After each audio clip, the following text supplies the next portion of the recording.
Hi welcome to our rich and cooking channel. இன்றைக்கி நம்ம சேனலில் வந்து ஈஸியாகவும் அதே டைம் டேஸ்ட்டாகவும் சூப்பரான ரவா லட்டு தான் செய்ய போகிறோம். எப்படி செய்யலான்னு பார்த்துடலாமா? அதுக்கு ஸ்டவ் ஆன் பண்ணி பாத்திரத்தை வச்சு அது ஹீட் ஆனது 2 டேபிள் ஸ்பூன் அளவுக்கு வந்து நெய் விட்டுக்கோங்க. நான் ஹோம்மேடு நெய் தான் எடுத்திருக்கேன்.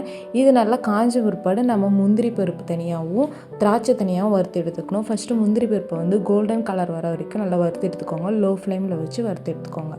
இது நல்லா கோல்டன் கலர் ஆன பிற்பாடு இது கூட வந்து திராட்சையை சேர்த்து நல்லா பபுள்ஸ் மாதிரி ஆன பிற்பாடு ரவையை கொட்டி வறுத்து எடுத்துப்போம். நான் இன்றைக்கி வந்து 1/2 கிலோ ரவை எடுத்திருக்கேன். இதை வந்து லோ ஃப்ளேமில் நல்லா வச்சு நெய்யோடு வந்து நல்லா கிளறி எடுத்துக்கோங்க. ஹை ஃப்ளேமில் வச்சிங்கன்னா ரவை வந்து நம்மளுக்கு தீஞ்சிரும். ஸோ லோ ஃப்ளேம்லேயே வந்து குக் பண்ணிக்கோங்க. இது நல்லா ரவை வந்து உதிரியாக ஆன பிற்பாடு வேறு ஒரு பாத்திரத்தை மாற்றி எடுத்துக்கோங்க. இதே பாத்திரத்தில் வந்து நம்ம சுகர் வந்து ரெடி பண்ணிக்கலாம்.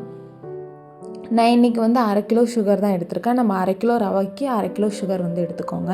இதில் வந்து ஒரு டம்ளர் அளவுக்கு தண்ணி விட்டு நல்லா வந்து கிளறி விட்டுக்கோங்க. இது வந்து நல்லா ஒரு கம்பி பதம் அளவுக்கு வர வரைக்கும் நம்ம காய்ச்சி எடுத்துக்கலாம். இந்த அளவுக்கு நல்லா இப்படி விட்டால் இப்படி வந்து நூல் மாதிரி வரணும். அது கரெக்டான பதம் நமக்கு. ஆல்ரெடி நம்ம வறுத்து வச்சுருக்க ரவையை வந்து இது கூட விட்டு நல்லா கைப்பிடாமல் வந்து கிளறி எடுத்துக்கோங்க. லோ ஃப்ளேமில் வச்சு கிளறிக்கோங்க. ஒரு நல்லா 5 to 10 மினிட்ஸ் வந்து நல்லா அந்த ரவை வந்து குக் ஆகணும். அப்போ தான் நம்மளுக்கு வந்து சாப்பிட்றதுக்கு வந்து ரொம்ப சாஃப்டாக இருக்கும்.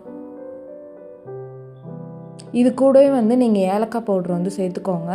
ஏலக்காய் பவுட்ரு வந்து நான் சேர்க்குற கிளிப்பு வந்து மிஸ் ஆகிடுச்சு. ஸோ ஏலக்காய் பவுட்ரு வந்து சேர்த்துக்கோங்க.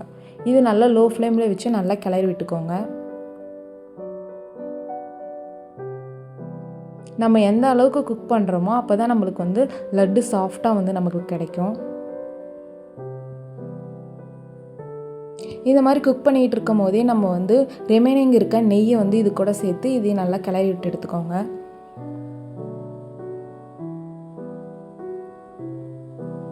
இந்த மாதிரி நெய் விட்டு இதையும் நல்லா வந்து லோ ஃப்ளேமில் வச்சு நல்லா வந்து எல்லா ரவையிலையும் படுற மாதிரி நல்லா கிளறி எடுத்துக்கோங்க. இது கிளறி எடுத்த பிற்பாடு ஸ்டவ் ஆஃப் பண்ணிவிட்டு ஒரு 10 to 5 மினிட்ஸ் வந்து க்ளோஸ் பண்ணி நல்லா வந்து ஆற விட்டு எடுத்துக்கோங்க. அப்போ தான் நம்மளுக்கு வந்து இறுக்கமாக நம்மளுக்கு வந்து இப்போ லட்டு பிடிக்கிற பதத்துக்கு வந்து நம்மளுக்கு கிடைக்கும்.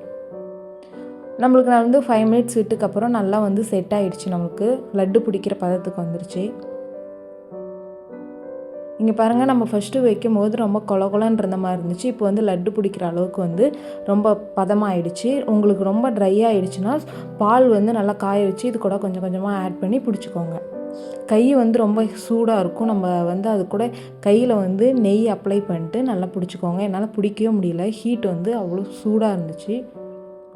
இது மாதிரி ஒவ்வொரு லட்டாக வந்து பிடிச்சி எடுத்துட்டிங்கன்னா நம்ம சூப்பரான ரவா லட்டு வந்து ரெடி ஆகிடும்.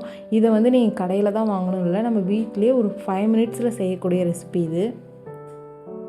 மறக்காமல் நீங்களும் ட்ரை பண்ணி எடுத்துக்கோங்க. லட்டு பிடிக்கும்போது ரொம்ப இறுக்கமாக பிடிக்க வேணாம், பதமாக பிடிச்சி எடுத்துக்கோங்க. அப்போ தான் வந்து உள்ளே சாஃப்டாக இருக்கும். இந்த வீடியோ உங்களுக்கு பிடிச்சிருச்சுன்னா மறக்காமல் லைக் அண்ட் சப்ஸ்கிரைப் பண்ணுங்கள். அப்படியே மறக்காமல் ஷேர் பண்ணிக்கோங்க. அடுத்து என்ன ரெசிபி செய்யலான்னு கமெண்ட்லேயும் வந்து கமெண்ட் பண்ணிட்டு போங்க. பாய்.